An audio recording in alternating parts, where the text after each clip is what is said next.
Sí, uno, dos, tres, ok. Bien, hermanos, buenos días. Bueno, ya, buenos días todavía, ok. Quiero que me presente la primera imagen, señor Andrés. Ebenecer, ¿verdad? Ha sido el lema que hemos escogido para este final de año. Y hay una frase muy común, podría decir, tradicional. Usted la ha dicho, quizás, yo le he dicho también. ¿Cuántas veces usted ha dicho esta frase? Yo hago lo que a mí me da la gana. ¿La dijo alguna vez? Yo voy a levantar mi mano porque yo la dije. Y bueno, no aparece todavía ahí.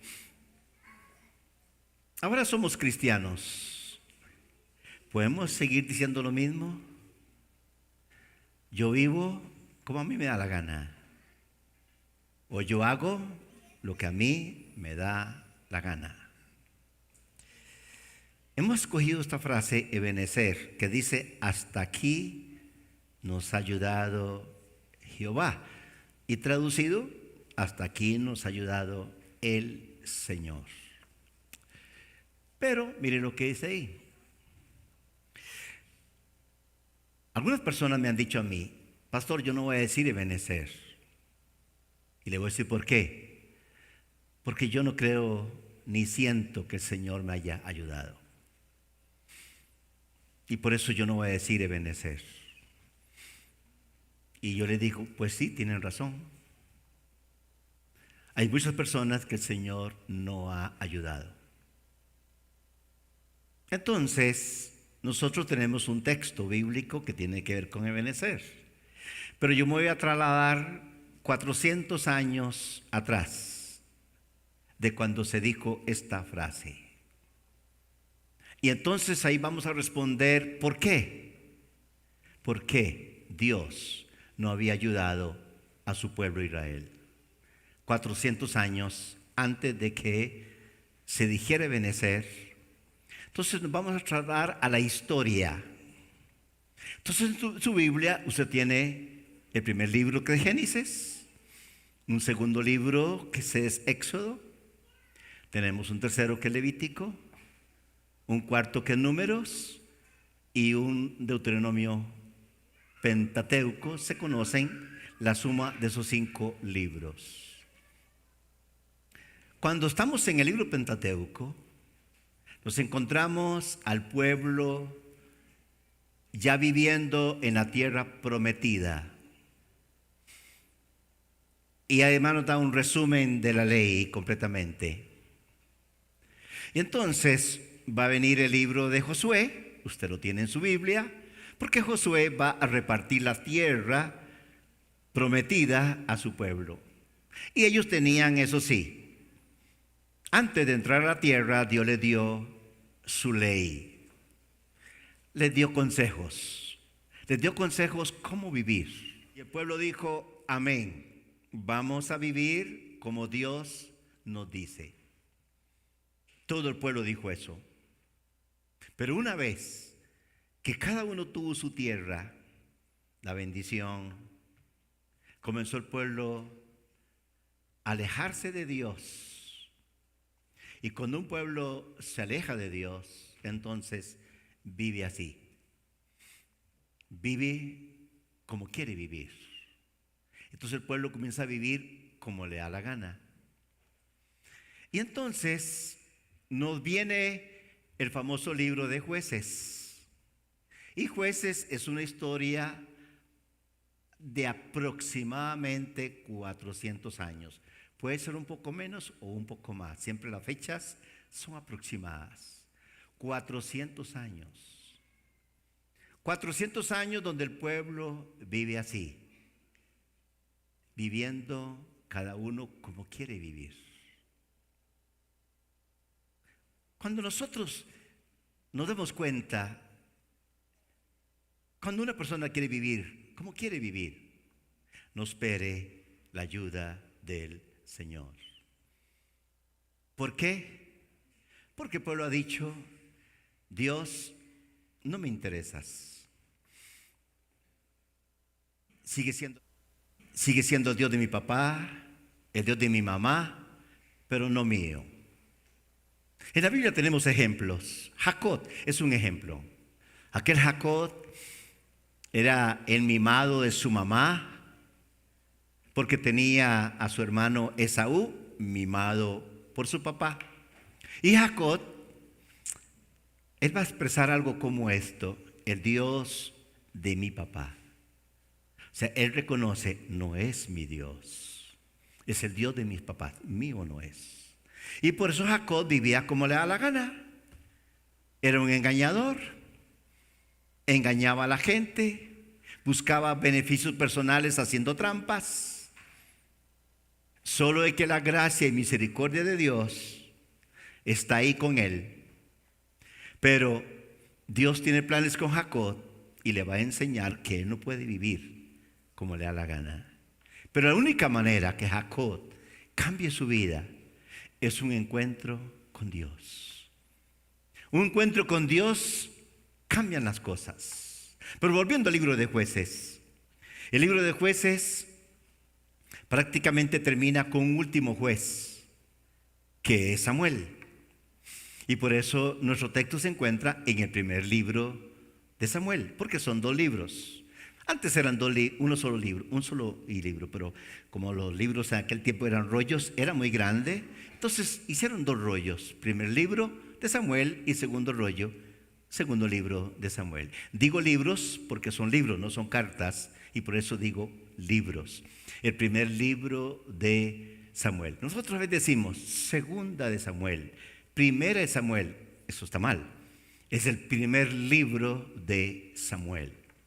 Entonces, el texto bíblico de hoy pertenece al primer libro de Samuel. Pero en la historia es el último juez que tuvo Dios para el pueblo suyo, llámese Israel. Y el último juez antes de Samuel es nada menos que Sansón. Sansón es el último juez antes de Dios llamar a Samuel. ¿Y cómo era Sansón?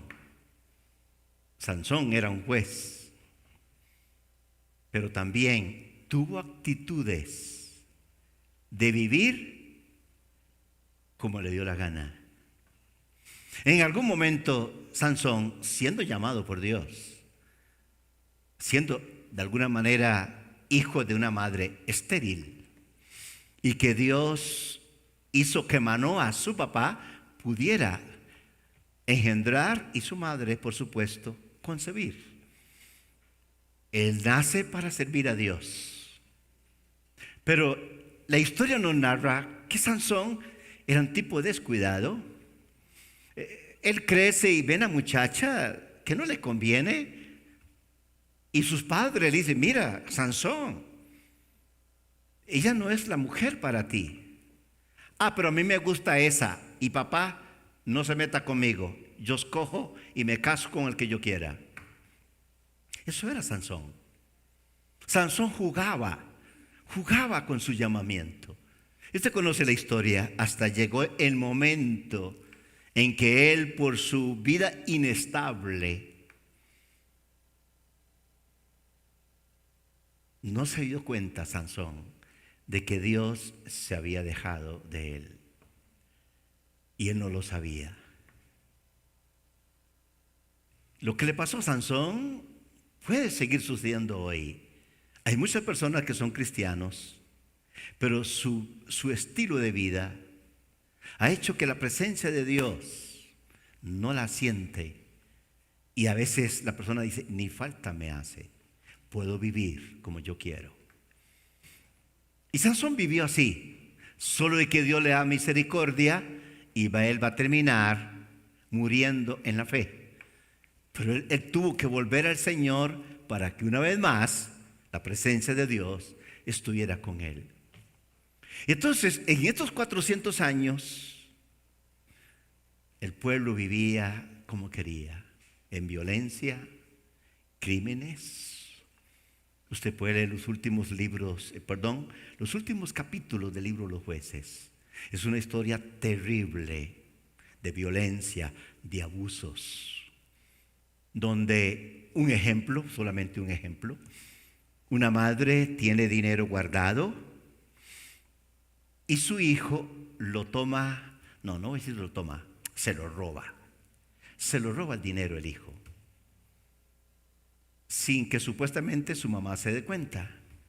Entonces la mamá en aquellos días hizo esto, le echó una maldición a quien le robó el dinero.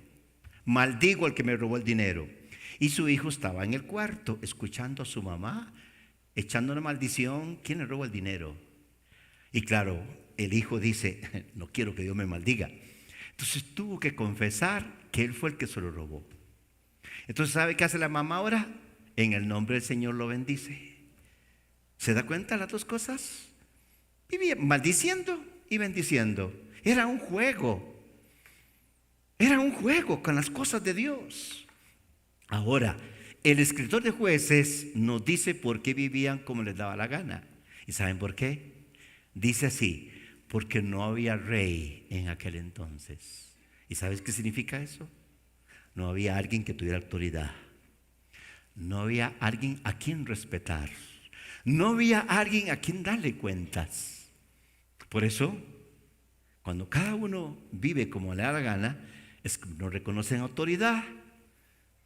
Nadie puede darle órdenes. Nadie puede hablarle de moral. Nadie puede poner una dirección. ¿Por qué? No hay rey. Entonces, en el tiempo de los jueces no había rey.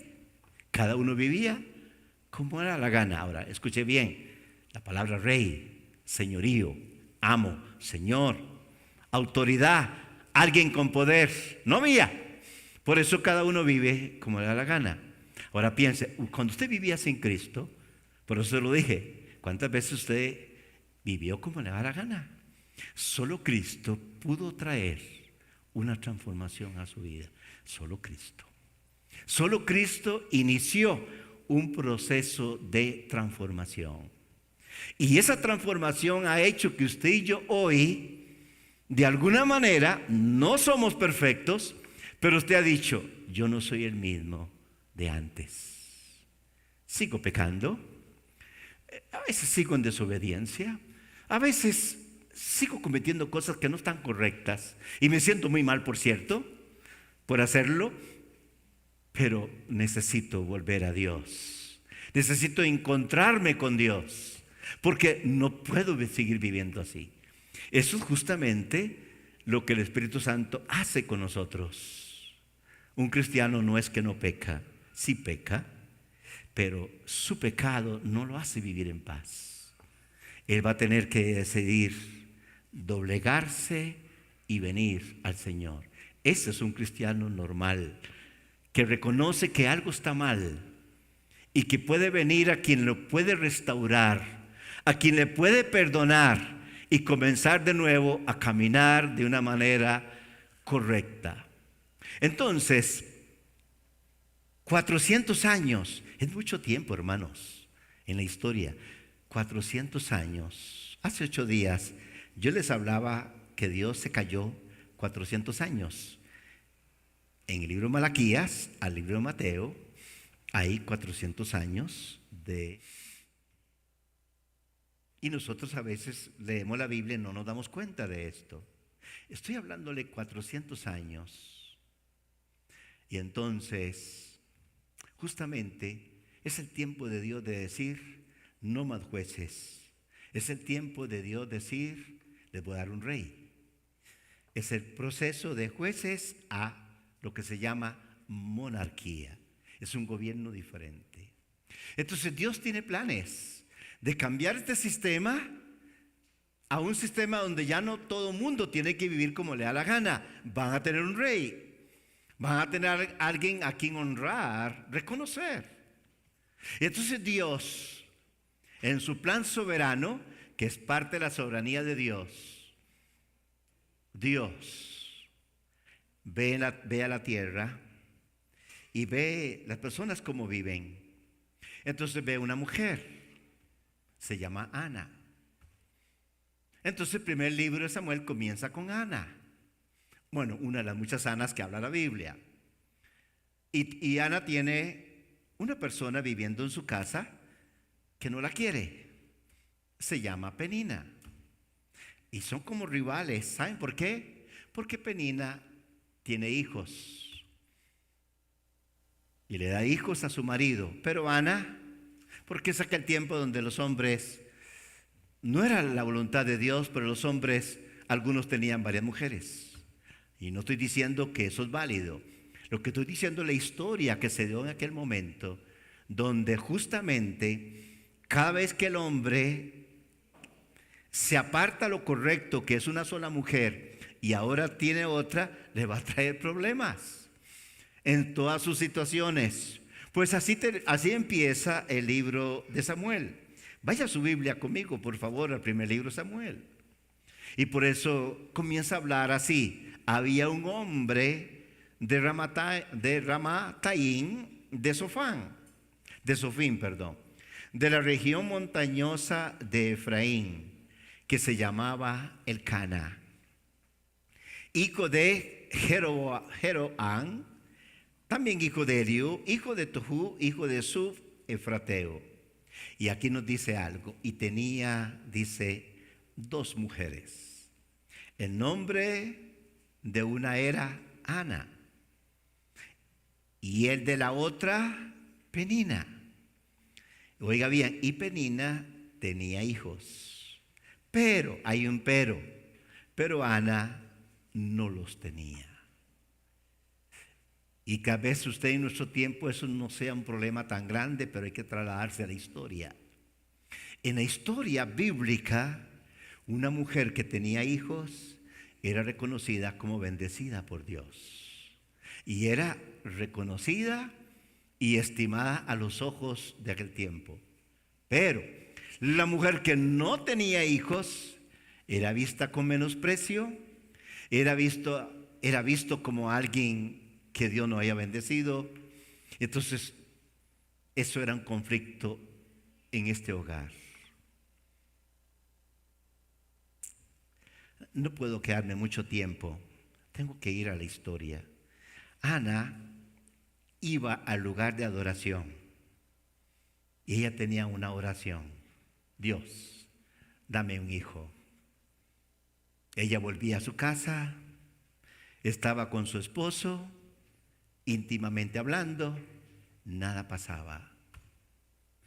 Pasan años. Ella sigue orando de esa manera, creyendo que en algún momento Dios tiene que acordarse de ella. Eso pasaba ahí. Y allá en la corte divina de Dios, donde Dios el Padre, que gobierna todo, soberano, también necesita tener alguien en aquella época que quiera ser diferente a todos los que vivían en aquella época. O sea, Dios necesitaba una mujer que pudiera tener un hijo, para que ese hijo en un tiempo le pueda servir y que sea alguien que ya no va a vivir como viven todos los que viven ahí. ¿Cómo viven? Cada uno vive como le da la gana. Y Dios necesita a alguien que no viva como le dé la gana. Entonces se juntan 2 cosas. Dios necesita una mujer que quiera tener un hijo. Y hay una mujer que quiere tener un hijo, pero no lo quiere para Dios, lo quiere para ella.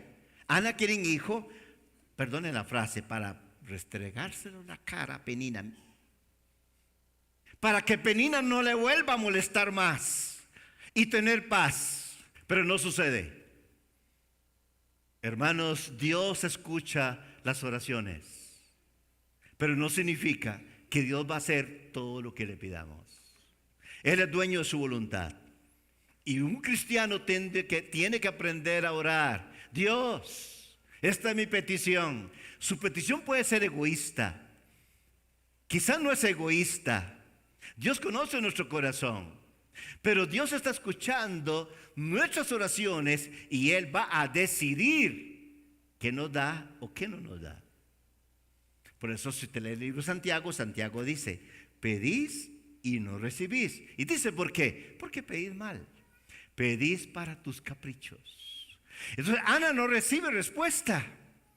Pero mire lo que sucede. Llega el momento en que Ana, el plan A lo desecha. Vamos al plan B. En el plan B ya Ana no piensa en Penina. No. Ahora Ana se conecta con Dios. Se conecta con la voluntad de Dios. Y Ana hace esta oración: Señor, si me das un hijo. ¿Sabe qué le dice Ana? Todos los días te lo voy a entregar a ti. Será para ti. ¿Ve? No será para restregárselo a la cara a Penina. Ya no me interesa eso. No, quiero tener un hijo, pero va a ser para ti. Estoy resumiendo la historia. Lea usted la Biblia, todo el capítulo 1. Porque el capítulo 2 es parte del 1. Entonces, lo que quiero decirte es que esta vez hay una conexión entre Ana con Dios. Ana quiere un hijo para dedicarlo a Dios. Y Dios allá en la corte celestial ya tiene a la mujer que necesita. ¿Por qué? Porque esta Ana ora por un hijo para dedicarlo a Dios. ¿Sabes qué significa eso? No podrá vivir como le da la gana. Va a tener que vivir honrando a Dios. Escúcheme bien. Era una oración en un sistema del mundo donde todo el mundo vivía como le da la gana. ¿Quiere que pase aquella historia en nuestro contexto hoy? ¿No vivimos en un mundo de violencia? ¿No vivimos en un sistema de engaño, de mentira hoy? Donde se vale hacer cualquier cosa en lo cual lo único que queda satisfecho es el placer del hombre, no de Dios. No es tan diferente. El ejemplo que les puse, ¿no hay hijos hoy que le quitan las cosas a su mamá? ¿Le ha robado usted algo a su mamá, dinero o algo? Y entonces termina la celebración del ritual de hacer el sacrificio. Ana vuelve a su casa, vuelve a la intimidad con su esposo y queda embarazada. Y ese es el niño que van a nacer, se va a llamar Samuel. Y Samuel nace. Escúcheme bien, Ana le hizo un voto a Dios que sería para él. ¿Cuántas veces usted ha hecho promesas en este año 2024? Usted ha hecho votos y le ha dicho: Dios, si usted me bendice y si tú haces tal cosa, y usted comienza a decir: Dios, yo voy a hacer tal cosa. Escúcheme bien, mis hermanos, tu condición como está en el presente no necesita cambiar para que tú sirvas a Dios. Una persona puede estar en silla de ruedas y puede orar: Señor, si tú me levantas de esta silla, yo te sirvo. No, sírvale así en silla de ruedas. ¿Un ciego? ¿Puede servir a Dios un ciego? Sí. ¿Puede servir a Dios a alguien con algún impedimento físico? La respuesta es sí. A Dios se sirve en la condición en que estemos. Y hay servicio para cada persona, no importando su condición física. Se puede servir a Dios de diferentes maneras. Hace unos días visité a nuestro hermano Belardo. Y ustedes han visto que nuestra hermana Flor, que pertenece al Ministerio de Ayuda, ¿cuántos años lleva ella de no estar con nosotros? ¿Y sabe qué ha hecho ella en estos años? Cuidar a su papá, a nuestro hermano Belardo. Ella es quien invierte más tiempo. No voy a decir que los otros hijos no lo hacen, pero ella es quizá la persona que está más ahí. No está aquí con nosotros. Y alguien dice: ¿ya dejó de servir a la iglesia? No. A la iglesia local sí, pero a la iglesia universal sigue sirviéndole, porque está ahí en un trabajo de servicio que mucha gente no ve. Hoy David mencionaba algunas personas que sirven en la iglesia y que están ahí. Pero hay una Flor que no está aquí, no está en nuestros cultos, Podría estar escuchando en este momento el sermón ahí conectada. Podría ser, pero ella está sirviendo a Dios. ¿Cómo? Cuidando a su papá. Es un tiempo que hay. Lo que quiero decirte es que se puede servir a Dios en cualquier condición. Pero vino la bendición, nace Samuel. ¿Qué podría haber hecho Ana? Ahora no se lo entrego al Señor, me lo dejo yo. No, la Biblia nos muestra que era una mujer donde todo el mundo era deshonesto. En aquella época ella quiso ser honesta. Y ella entonces dice que cuando Samuel fue destetado, aproximadamente 3 años, quizás un poco más, vino al lugar en la casa de Dios. Y el sacerdote de aquel tiempo era Elí. Y Elí recibió a Samuel porque Ana era ese el lugar correcto de entregárselo al Señor. Y ahora Samuel ya no vive con Ana, ahora vive rodeado de un montón de impíos religiosos. ¿Sabes quiénes eran? Los hijos de Elí. Los hijos de Elí vivían en la época donde ya lo religioso también estaba contaminado. Los hijos que deberían ser modelo vivían haciendo desastres. Tienes que leer capítulo 3 del primer libro de Samuel. Solo estoy resumiéndolo. Y Samuel está ahí mirando a los otros y tiene un modelo para vivir igual que ellos. ¿Cómo? Como le daba la gana. Pero Samuel, desde muy pequeño, instruido por su mamá, para que vuelva a recordar lo que Keren nos decía hace un rato con los niños. Él fue instruido por su mamá a ser diferente. Y Samuel abrazó esa idea de Dios. Voy a ser diferente. Está viviendo con impíos, pero él es diferente. Escúcheme bien. Usted trabaja con impíos. Usted vive en un barrio de impíos. Usted camina en la calle con impíos. Vas al mercado y hay impíos. Así, la iglesia del Señor vive en un mundo de impiedad. La iglesia del Señor vive en un sistema de mentira, donde todo lo que es pecado es válido. Pero la iglesia es diferente, justamente porque es la iglesia del Señor. Samuel está ahí. Y él va creciendo. Y Elí, lamentablemente, se había hecho viejo. Y él ya no veía bien, no escuchaba bien. Voy subiendo la historia y llega el momento en que Samuel escucha la voz de Dios. Samuel piensa que es Elí que le llama. Y va donde Elí, ¿tú me llamaste? No, yo no te he llamado. Sigue durmiendo una y otra vez. Hasta que llegó el momento en que él sabe, habla que tu siervo oye, tu siervo oye. Y entonces Dios comienza a manifestarse en Samuel como profeta. Además está en la línea sacerdotal. Y además va a ser juez que va a juzgar al pueblo de Dios. Entonces Samuel crece y ya la palabra de Dios está ahí para el pueblo. Pero hay un problema con el pueblo. ¿Sabe cuál es? Tienen 400 años de vivir como le da la gana. ¿Cómo cambiar la mentalidad de alguien acostumbrado a pecar? ¿Cómo alguien puede cambiar su estilo de vida? Solo Dios puede transformar a las personas.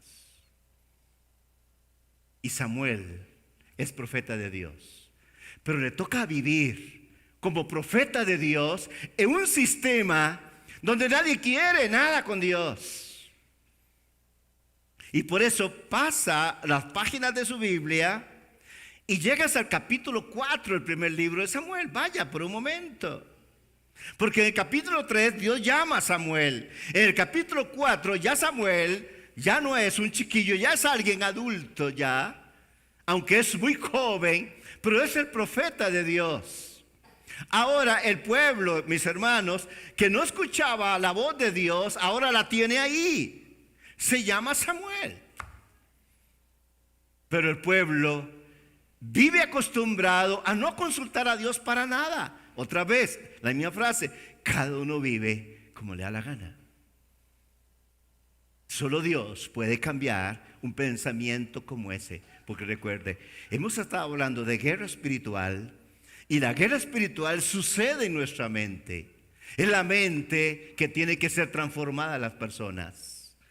¿Por qué? Porque el diablo la ha esclavizado con el pecado. El diablo ha tomado la mente de los hombres y los ha hecho ciegos y no ven, no pueden ver a Dios. El hombre sin Cristo no puede ver a Dios. Necesita una intervención divina para que el hombre vea a Dios. Y mire cómo comienza el capítulo 4. Y llegaba la palabra de Samuel a todo Israel. Así empieza el capítulo 4. Es la parte A del versículo. Si lee la parte B, mire lo que dice. Y salió Israel para enfrentarse en batalla con los filisteos. ¿Y saben para qué eran los profetas? Para que el pueblo de Dios le consultara. ¿Consultar qué? El profeta siempre estaba para dirigir la voluntad de Dios, para decir si ir o no ir al campo de batalla. Era el profeta quien dirigía a las personas. Pero el pueblo sale, tienen a Samuel ahí, pero no lo escuchan, ni le consultan. Mis hermanos, hoy usted y yo tenemos la palabra de Dios. No necesitamos un profeta humano para ir a consultarle. Hoy tenemos la palabra profética escrita, segunda de Pedro así lo dice. Tenemos la palabra profética de Dios. Si usted quiere conocer la voluntad de Dios, está aquí en la Biblia. Y no puedes ir a un profeta a consultarle. No, tú tienes que ir a la Biblia. La Biblia va a ser la voz de Dios para usted y para mí. Pero en aquel tiempo Samuel representaba eso. El pueblo salió a la guerra, como siempre. ¿Y saben qué pasó? Ya está Samuel ahí, pero no lo consultan. Y si se sigue leyendo, mire lo que dice. Versículo 2. Los filisteos se pusieron en orden de batalla para enfrentarse a Israel. Entablado el combate, Israel fue derrotado delante de los filisteos. ¿Se da cuenta? Dios no les ayudó. Por eso dije que hay mucha gente hoy que dice lo mismo. Es que Dios a mí no me ha ayudado. A mí me va mal. ¿Por qué Dios no me ayuda? Estamos tratando de entender por qué. Es un pueblo que no tiene interés en Dios. Pero si quiere que Dios le ayude.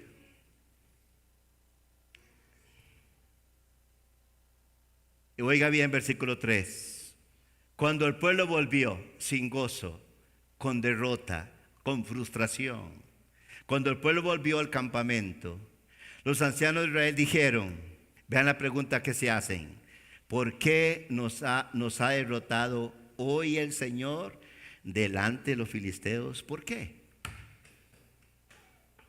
Vamos a preguntarle a Samuel, ¿por qué? No le consultaron. Se da cuenta, Samuel es el hombre de Dios, pero es como el pastor de una iglesia, hablándolo así, que no le interesa a Dios. Es triste cuando un padre dice, pastor, tengo tantos hijos y mis hijos me dicen, no me interesa, no me hable de Dios. Y vivimos en una sociedad donde dice lo mismo. Compañeros de trabajo suyo que te dicen lo mismo, no me hable de Dios. Y hoy se vende esa idea muy fuerte, no me hablen de Dios, hábleme cualquier cosa menos de Dios. En ese sistema del mundo estamos viviendo hoy. Y el pueblo dice, ya sabemos por qué fuimos derrotados. Mire, hermanos, dice al final del versículo 3, tomemos con nosotros de Silo el arca del pacto del Señor. Oiga bien, para que vaya en medio de nosotros y nos libre del poder de nuestros enemigos. El arca estaba ahí, una tiendita donde Elí está ahí a cargo. Y el pueblo tiene esta idea. Con razón nos está yendo mal. Y aquí está la solución. Tomemos el arca. El arca representaba la presencia de Dios. Ellos dicen, tomemos el arca y llevémosla con nosotros. ¿Sabe qué hicieron con el arca? Convertirla en un amuleto. ¿Saben qué es un amuleto? ¿No anda usted amuletos en su cartera, hermana? Bueno, o los hombres en la billetera, yo no sé. Pero escúcheme bien. La arqueología ha ayudado a saber, con las excavaciones que han hecho, ha encontrado todo tipo de cosas, perdone que use la palabra cosas, imágenes chiquititas, pulseras, collares, porque la gente lo usaba como amuleto. ¿Y cuál es el amuleto? Es algo que yo uso o ando en mi cartera o lo guindo en mi carro para que esa presencia me haga que no tenga ningún accidente en la carretera. O algunos me lo puedo guindar aquí. Y hay gente que dice, yo ando con Dios. ¿Por qué dice eso? Mírelo, aquí está, vea. Ok. Y otros usan diferentes cosas para la buena suerte. Y estamos justamente en los días de esos, donde la gente anda buscando algo de la buena suerte para el 2025. Estamos en esos días. Se llevaron el arca como amuleto.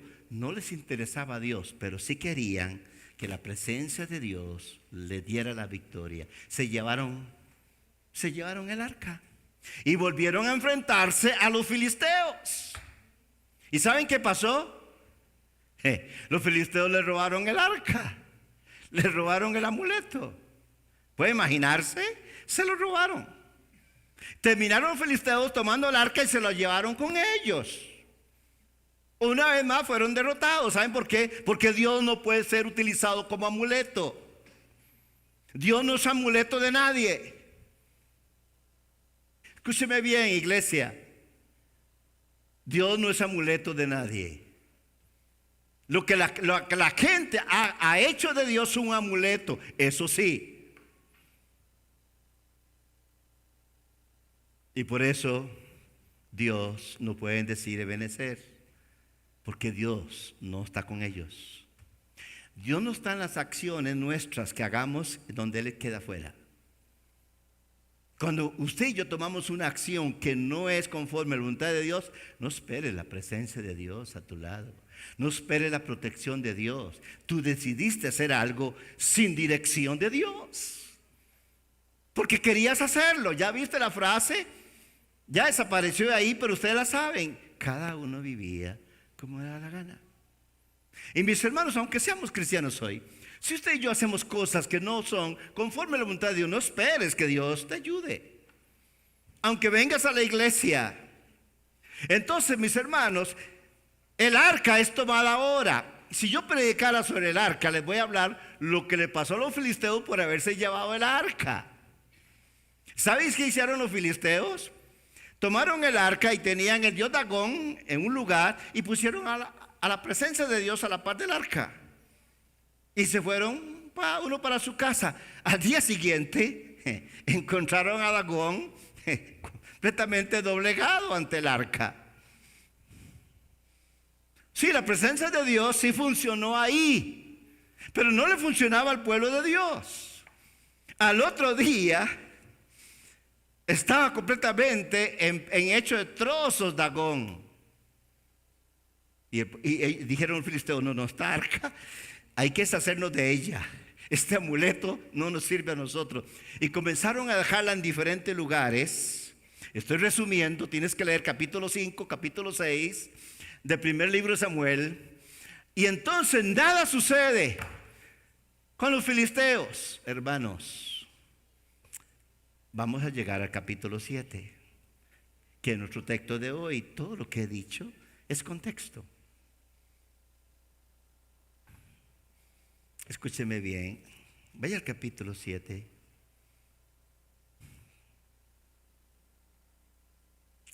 El arca, los filisteos toman una decisión, hay que devolverla. no nos conviene que esté con nosotros. Hermanos, el mundo no puede vivir con la presencia de Dios. No puede.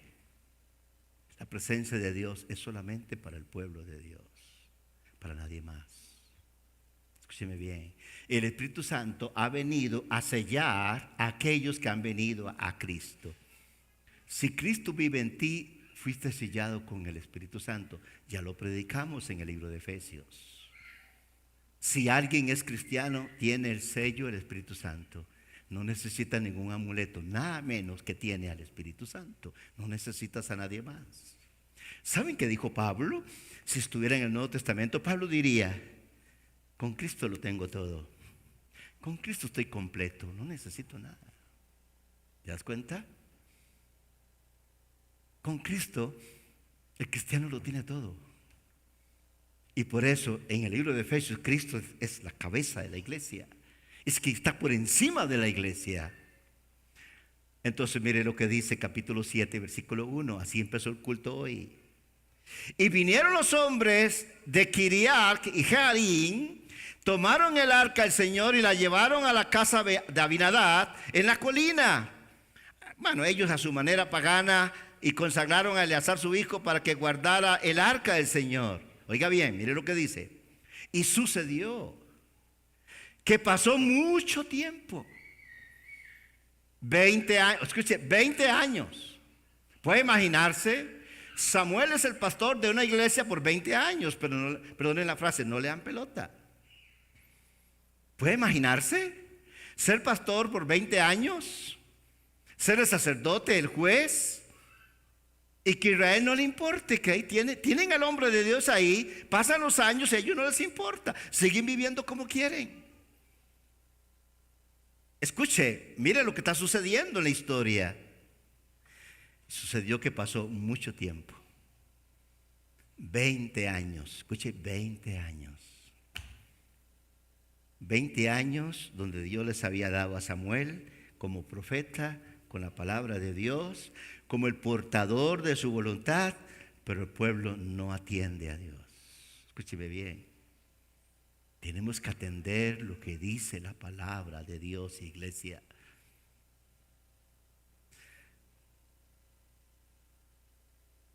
$20 años, el día en que el arca quedó en Kiriat Jearim, y toda la casa de Israel, oiga bien, añoraba al Señor. ¿Puede imaginarse eso? Añoraban al Señor, sí. Y ahí está Samuel. ¿De verdad lo añoraban?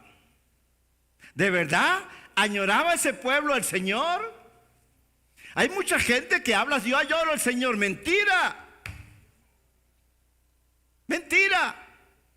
Yo añoro al Señor este 31. Mentira. Lo que quieren son los beneficios del Señor, nada más. Quiere que le vaya bien, eso es todo, nada más. Y entonces llegó un momento en donde Samuel se va a poner de pie. No se había puesto de pie todavía porque el pueblo no le consultaba, se quería seguir viviendo como le da la gana. Pero llegó un momento que el pueblo dijo: bueno, vamos a ver qué nos dice este Samuel. Vamos a escucharlo. A ver, ¿qué nos va a decir Samuel? Miren lo que les dice. Entonces Samuel habló. ¿Saben por qué? Decir que Samuel habló es decir: ahora Dios habló. ¿Quiere que Dios le hable a usted? Lea la Biblia.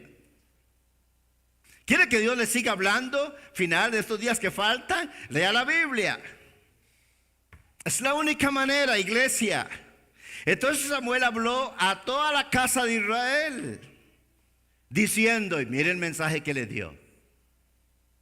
Es condicional, no es incondicional. Hermanos, para ir al cielo hay condición. Si usted me dice: pastor, yo quiero ir al cielo, hay una condición. Yo quiero vivir con el Señor mi eternidad, hay una condición. Tienes que nacer de nuevo. Así como estás no vas a poder. Mire lo que dijo Samuel: si os volvéis al Señor, ¿ok?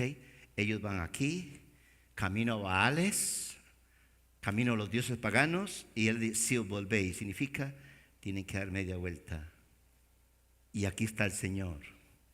Tienen que volverse. Arrepentimiento significa dar media vuelta. Es decir, no camino más por aquí, voy a caminar por este otro lado. Si os volvéis al Señor, oiga bien, no solamente volverse, le dice, con todo vuestro corazón.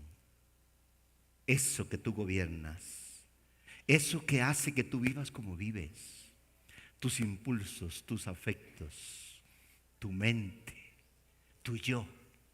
Ese yo que dice, yo quiero vivir así, tu yo tiene que cambiar. Si usted se vuelve a Dios, mire lo que dice. Con todo vuestro corazón.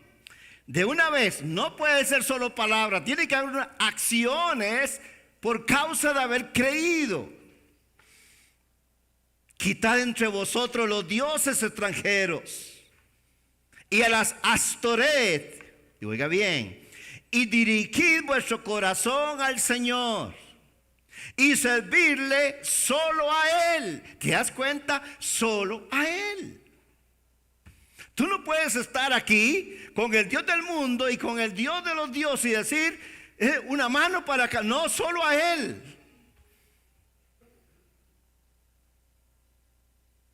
Y Él dice, os librará. Ustedes no se van a librar de nada, Dios lo va a librar. Hermanos, solo Cristo nos da la victoria a nosotros. Escuche bien, y Él os librará de la mano de los filisteos. Mire, la buena noticia, escuche, lea.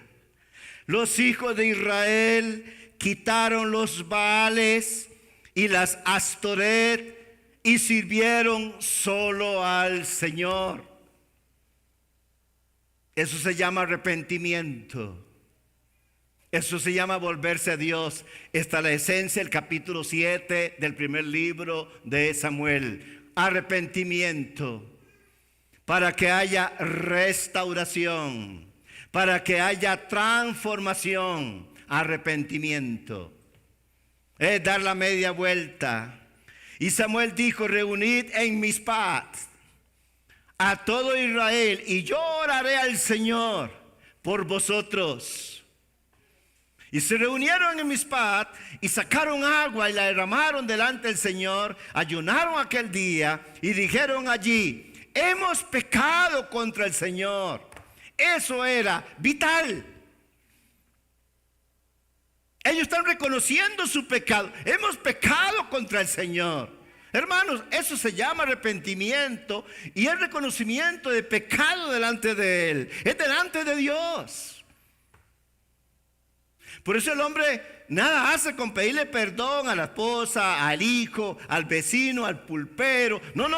Arrepiéntase con Dios. Es con Él el pecado. El pueblo se arrepintió. Hemos pecado contra el Señor. Y dice que Samuel juzgó a los hijos de Israel en Mispat. El pueblo dice, Samuel, por favor, no dejes de orar por nosotros. Entonces, hermanos, ahora sí tienen al Señor con ellos para ir otra vez a la guerra con los filisteos. Van a enfrentarse a los mismos enemigos, pero ya no van igual. Deja de pelear tus batallas tú. Tienes que venir al Señor para que Él pelee tus batallas. Esa es la esencia de la vida cristiana. Hay un Cristo victorioso que pelea nuestras batallas. Y entonces lo hermoso de la historia es que entonces el pueblo fue y sabe, no tuvieron que pelear, sino que Dios, habló Dios y tembló.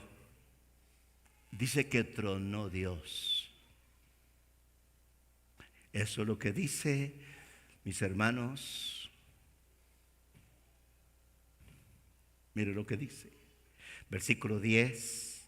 Mientras Samuel estaba ofreciendo el holocausto, Los filisteos se acercaron para pelear contra Israel, mas el Señor tronó con gran estruendo aquel día contra los filisteos y los confundió, y fueron derrotados delante de Israel.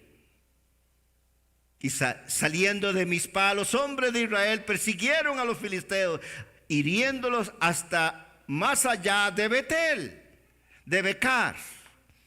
Y aquí es donde está el famoso texto que hemos compartido todo el culto de hoy. Cuando eso sucedió,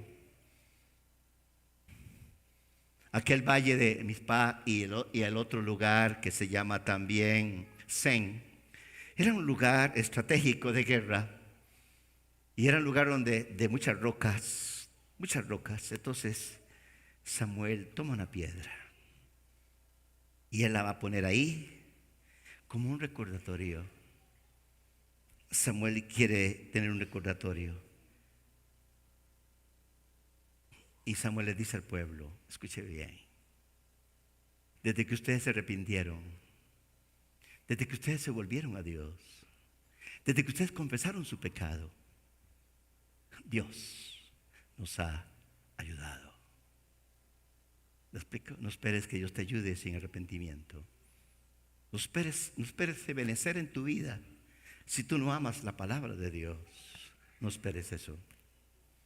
No esperes protección de Dios si Dios no está en ti. Tus amuletos no te van a seguir ayudando. Necesitas a Cristo en tu vida para que venga la gracia de Dios sobre ti. Hasta aquí, mire. Entonces Samuel tomó una piedra y la colocó en Mizpa y Sen. Eran dos lugares y en medio de eso, y la llamó Ebenezer diciendo, hasta aquí nos ha ayudado el Señor. Pero te he hablado del contexto, te he hablado de la historia 400 años, donde el pueblo no ha querido obedecer, no, han vivido como ellos quieren, han vivido a su manera, han vivido como les da la gana. Pero ellos se han arrepentido, ya no quieren vivir como les da la gana, ya no quieren vivir así, ahora quieren seguir al Señor. Y por eso la guerra es ganada, porque Dios pelea con su pueblo, es Dios quien da la victoria. Y por eso, obedecer.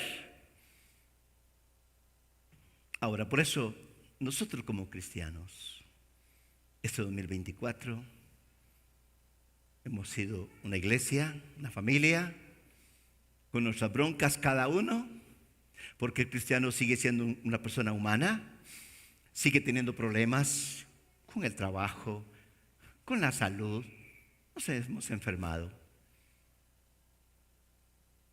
Hemos sufrido muchas cosas, pero nuestra fe se ha mantenido viva, a pesar de las dolencias físicas, emocionales, espirituales, todo. Estamos aquí hoy, iglesia. Y podremos decir también como Samuel, hasta aquí, este 29 de diciembre, hasta aquí, hoy, este día, el Señor me ha ayudado. ¿Alguien podría decirlo? Si usted lo ha dicho y quiere volverlo a decir, yo le invito a que se ponga de pie y poder cantar este canto. Quizás el canto no lo vamos a saber, pero por lo menos el coro lo vamos a cantar bien. Música, canto. Póngase de pie si usted reconoce que hasta aquí Dios nos ha ayudado. Y recuerde, nos ha ayudado porque usted se ha vuelto al Señor. La letra aparecerá en la pantalla. Y por lo menos el coro podemos entonarlo en esta mañana. Tus obras, oh Señor. Sí, Señor, mírelo. Te alabaré por lo que ha de venir. Te alabaré por lo que ha de venir. Te alabaré por lo que ha de de venir. Y entonaré esta canción a ti. Esta canción a ti. Todos con el coro. Hasta aquí nos ayudó Jehová y nunca nos ha aquí nos ayudó Jehová, y es por su gran. su gran fidelidad. Puede decir amén esta mañana.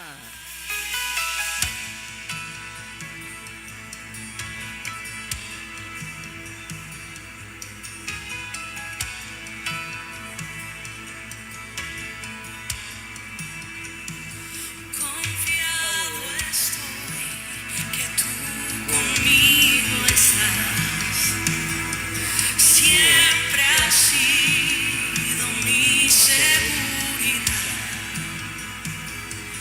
Tu palabra es mi ancla en tempestad, mi vida siempre testificará Vamos todos. que hasta aquí nos ayudó Jehová, y nunca nos abandonará. Hasta aquí nos ayudó Jehová, y es por su gran fidelidad.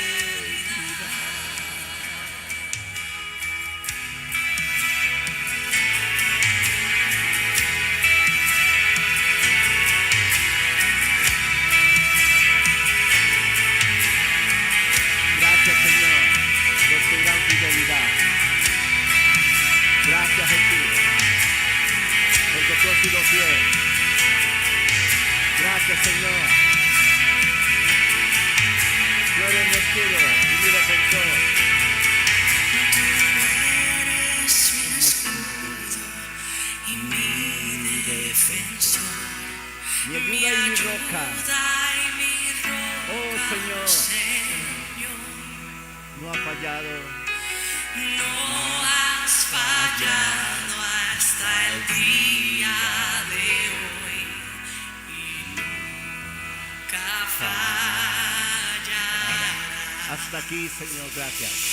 Y tú eres mi escudo y mi defensor, mi ayuda y mi roca, Señor.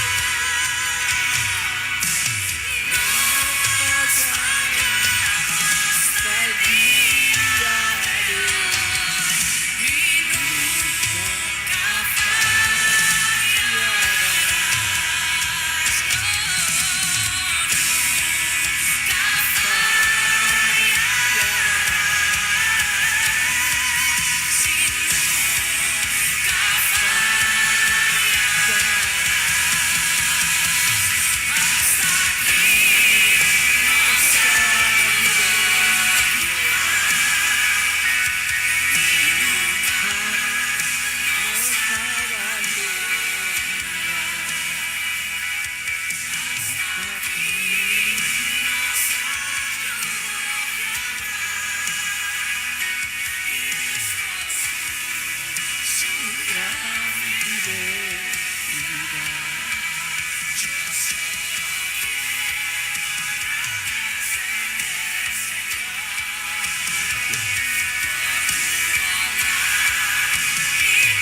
Cierre sus ojos en este momento.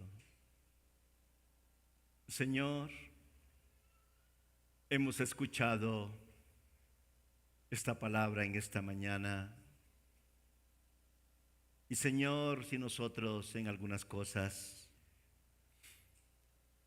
hemos vivido como hemos querido, pero en esta mañana decimos que ya no queremos vivir así, porque queremos que tú nos ayudes a lo que falta este año e iniciar un nuevo año con Ebenezer. Si Dios le ha hablado a su corazón en esta mañana, y así como el pueblo le pidió a Samuel, ore por nosotros. Y Samuel comenzó a orar por ellos. Igual en esta mañana, si alguien dice, yo necesito que la iglesia ore por mí para que me vaya bien, y usted quiere que la iglesia ore por usted, den paso aquí adelante y vamos a orar por usted en esta tarde ya. Y no se vaya sin que oremos por usted. Y si hay alguien esta mañana dice, pastor, iglesia, ¿pueden orar por mí? ¿Podrían orar por mí? Por supuesto que sí. Ven aquí adelante para que el Señor sea quien te ayude, que sea un ebenecer para tu vida. ¿Hay alguien más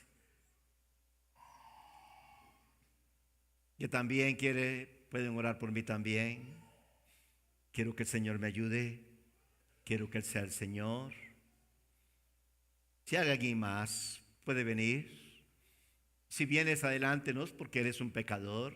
No, es porque necesitas que el Señor guíe tu vida. Y si ya te está guiando, te guiará mejor aún. El Señor es lo que el Señor en esta mañana quiere con la iglesia. Que vengamos a Él. Él es la roca verdadera. Ya no tenemos que poner ninguna piedra, ningún amuleto. El Señor es quien con su presencia está con nosotros. Señor, gracias por los hermanos que están aquí, que reconocen que no son perfectos y que no lo somos, pero necesitamos tu ayuda. Solo con tu ayuda podemos caminar. Solo con tu ayuda, Señor, mostramos humildad, mostramos necesidad. Y así, Señor, así como Samuel oró por el pueblo de Israel aquel día, y que el pueblo le pidió a Samuel que orara. Señor, aquí hay hermanos que nos piden que oremos por ellos, porque desean de que tú seas quien les ayudes. Señor, mira los corazones que están aquí presentes. Padre, aquí está una parte de la iglesia que ha pasado hoy aquí, con ese anhelo de ti, Señor, pidiendo tu ayuda, pidiendo tu dirección. Así que, iglesia, extienda su mano hacia los hermanos que están aquí adelante y oremos por ellos. Padre, en el nombre de Jesús, tú conoces a cada uno de los que están aquí, Señor, que han venido delante de ti, reconociendo, Señor, que solo con tu ayuda, pueden guiar su vida, su familia, su trabajo, todo, Señor. Padre, en el nombre de Jesús, es en tu nombre, Señor. Es en el nombre de Jesús. Depositamos nuestra vida en ti, Señor, en esta mañana. Oh, Señor, aquí estamos delante de ti, Jesús. Vamos a cantar Tu fidelidad es grande. Vamos a ponerla por ahí. Andrés, tu fidelidad. Dios ha sido fiel este año 2024. Hasta el día de hoy, Él nos ha ayudado porque Él es fiel. Y por eso, Señor, aquí estamos, como un solo pueblo. Gracias, Señor. Gracias, Señor, por tu fidelidad. Gracias, Jesús. Gracias, Señor. Dios, esta mañana levantamos nuestra voz a ti. Levantamos nuestra voz a ti, Señor. Gracias, Padre. Gracias.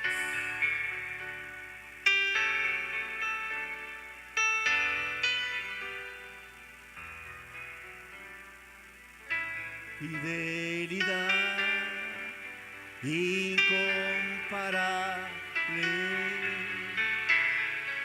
Nadie como tú, oh Dios. Grande es tu fidelidad.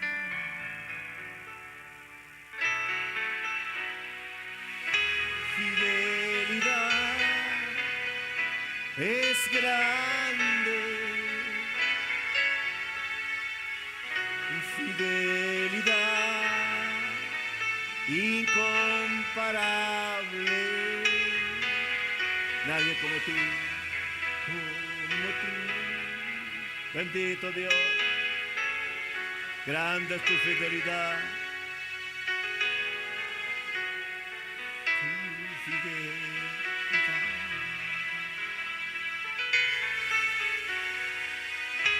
Fidelidad es grande. Fidelidad incomparable. Nadie como tú. Bendito Dios. Grande es tu fidelidad. Gracias, Señor. Gracias, Señor. Gracias por tu fidelidad. Como iglesia Kyrios, te damos gracias por tu fidelidad este año 2024, por cada familia, cada joven, cada niño, cada matrimonio, Señor, cada ministerio de la iglesia. Señor, gracias por este 2024, Señor. Este último día del año en que estamos juntos como iglesia. Y te celebramos a ti, Señor. Te celebramos a ti, Señor. Gracias, Padre, en esta mañana por todo lo que los hermanos prepararon, los especiales, el ver a los hermanos juntos en armonía. Señor, solo te podemos decir gracias en esta mañana. En el nombre de Jesús. ¿Puedes decir amén? Gloria a Dios. Gracias. Vean, mis hermanos.